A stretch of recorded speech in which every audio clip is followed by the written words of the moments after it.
ಅವರೆಲ್ಲರೂ ಕೂಡ ಸಮಾಜದ ಆಸ್ತಿಗಳು.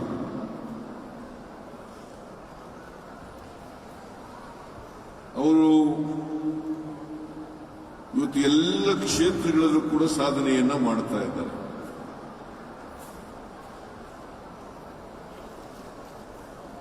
ಯಾವ ಕ್ಷೇತ್ರದಲ್ಲೂ ಕೂಡ ಅವರು ಹಿಂದೆ ಬಿದ್ದಿಲ್ಲ. ಈಗಾಗಲೇ ನಮ್ಮ ಡೆಪ್ಟಿ ಚೀಫ್ ಮಿನಿಸ್ಟರ್ ಹೇಳಿದ್ರು,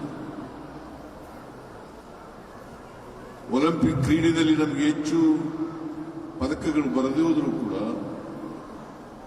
ಪ್ಯಾರಾ ಒಲಿಂಪಿಕ್ಸ್ ನಲ್ಲಿ ಹೆಚ್ಚು ಪದಕಗಳನ್ನು ಪಡೆದಿದ್ದೇವೆ. ನಾವೆಲ್ಲ ಹೆಮ್ಮೆ ಪಡ್ತಕ್ಕಂಥ ವಿಚಾರ. ಆದ್ರಿಂದ ವಿಕಲಚೇತನರಾದ ತಕ್ಷಣನೇ ಅವರು ಅಶಕ್ತರು, ಅವರಿಗೆ ಶಕ್ತಿ ಇಲ್ಲ, ಅವರ ಉಪಯೋಗ ಇಲ್ಲ ಅಂತ ಹೇಳಲಿಕ್ಕೆ ಬರಲ್ಲ. ಅದನ್ನು ಹೇಳಿದ್ರೆ ದೊಡ್ಡ ತಪ್ಪಾಗ್ತದೆ ಅಂತಕ್ಕಂಥದನ್ನ ಅರ್ಥ ಮಾಡ್ಕೋಬೇಕಾಗ್ತದೆ. ಅದಕ್ಕೆ ನಮ್ಮ ಸರ್ಕಾರ ಈ ವಿಕಲಚೇತನರ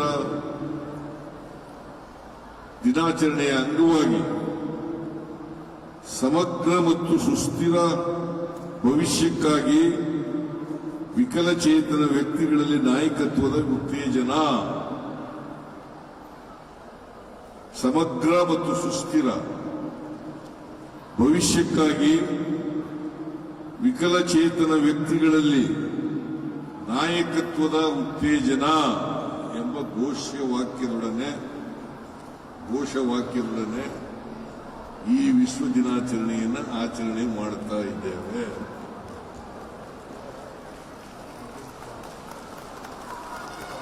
ಮತ್ತೆ ಇವತ್ತೇ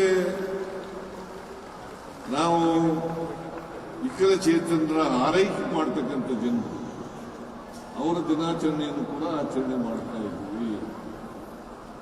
ಈ ವರ್ಷ